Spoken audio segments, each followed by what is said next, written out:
Prévu, redouté, la vague est déjà là. L'hôpital de Trévenans s'attend à la voir encore grossir en fin de semaine, sans capacité à prévoir ni sa durée, ni son intensité. Situé à mi-chemin entre Mulhouse et Besançon, l'hôpital se dit prêt à faire face, pour le moment, à l'afflux de patients. Nous sommes assez sereins sur nos capacités à héberger tous les patients atteints de la maladie Covid-19.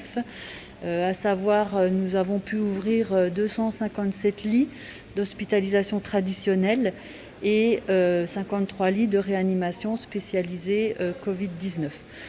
Actuellement, les secteurs ne sont pas encore pleins, donc nous avons de la réserve de lits d'hospitalisation. L'hôpital ne participe pas encore aux études thérapeutiques, mais selon les cas individuels, les traitements sont évalués et discutés en fonction des recommandations nationales. Comme il semble y avoir peut-être une efficacité, en tout cas sur le fait que les prélèvements au niveau nasal sont plus rapidement négatifs quand on prend de la chloroquine, et bien on se dit par extension que s'il y a moins de virus, il y a probablement moins de symptômes.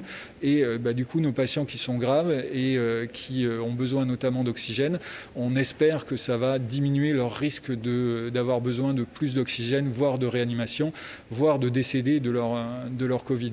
Donc on le met en attendant de savoir. On met ce traitement-là. Pareil pour le Kaletra, plutôt pour les patients qui sont déjà en réanimation, qui rentrent en réanimation, parce que le Kaletra étant plus rare, on le réserve aux patients les plus graves. En réanimation, où sont surveillés les patients placés en respiration artificielle, il reste des lits disponibles, mais le faible turnover ne facilite pas la tâche des médecins. Les premiers malades graves sont là depuis 1 mois. On a fait quelques transferts, notamment le week-end dernier.